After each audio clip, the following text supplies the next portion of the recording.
Hey there, Diocese of the Rio Grande. I want you to meet the new bishop of the Armed Forces and Federal Ministries for the Episcopal Church, the Right Reverend Ann Ritonia. It is so good to be with you this morning. I just want to share a little bit about Armed Forces and Federal Ministries. Not only do chaplains take care of those that are currently serving in our military, but we have chaplains all over the world, veterans that are being taken care of, as well as those that are in Federal Bureau of Prisons. And so if you're interested in chaplaincy in any one of these arenas, please call me. It really is the work of Jesus on the front lines. So we'd love to have you involved in Federal Ministries in whatever way you can. And God bless the Diocese of the Rio Grande. Love you guys. It is such a wonderful thing to be with you on this day in absolutely. particular.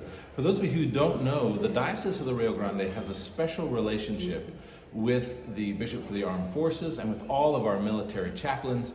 It started when my predecessor, Bishop Michael Vono, and one of your predecessors, Bishop J. Magnus, got together and said, when a chaplain who's already a military chaplain, but they are a Presbyterian or a Baptist, they want to become an Episcopal priest in the Episcopal Church, and yet if they're in the military, they're being moved around all the time, that's difficult. Why don't we have one diocese where the bishop and the standing committee and the commission on ministry understand the military and are flexible enough to work with them wherever they're deployed around the world?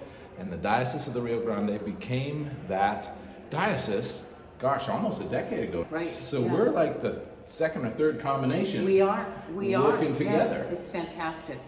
And the work that you do forming priests for the church is absolutely so important. And there's really a great understanding with the Commission on Ministry. And I have to do a shout out to Michael Perkle. He is a rock star when it comes to forming priests. And I know that when our chaplains go through the program of the Rio Grande, they are absolutely fabulous priests first. So thank you. And thank you, Diocese of the Rio Grande. We are so blessed to have so many chaplains. They bring us life.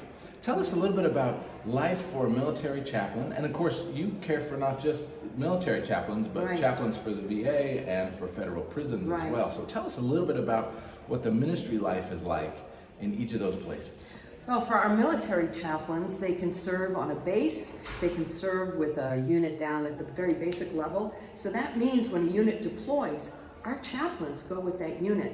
So they are all over the world. I've got chaplains in Korea. I've got designated faith group leaders who, when there's no Episcopal priest, they actually form the community and they provide a worship space. And that's going on right now in many places. Our veterans chaplains, they tend to be in veterans hospitals and in the community as well. And they work with veterans who are struggling with PTSD, with moral injury, just across the gamut. So they're really a valuable part of our community. And our Bureau of Federal Prisons chaplains probably, I think, have the hardest work. They work with folks who have been so damaged and really suffer from trauma. And they provide a place where they know that they are loved by God, that they are forgiven, and that it really is a new start for them. I am just in awe of our Federal Bureau of Prison chaplains. These chaplains are wonderful clergy and they do amazing work. You know, there's a bit of a misconception sometimes that chaplains in the military, in fact, these chaplains, whether in the prison system, whether with the VA or with the military, they're going to where people are in need to make sure that the love of God is with those soldiers and servicemen and women wherever they are around the world when they're facing life-threatening and challenging situations for them to, when they have those spiritual questions that are often very intense. Most of it is young adult ministry because most of the folks in our service are young adults giving their lives in service for their country. And so it's a wonderful and exciting ministry. I encourage you to call Bishop Ritonia and join up. Thanks, Ann. See y'all. Bishop's getting ready.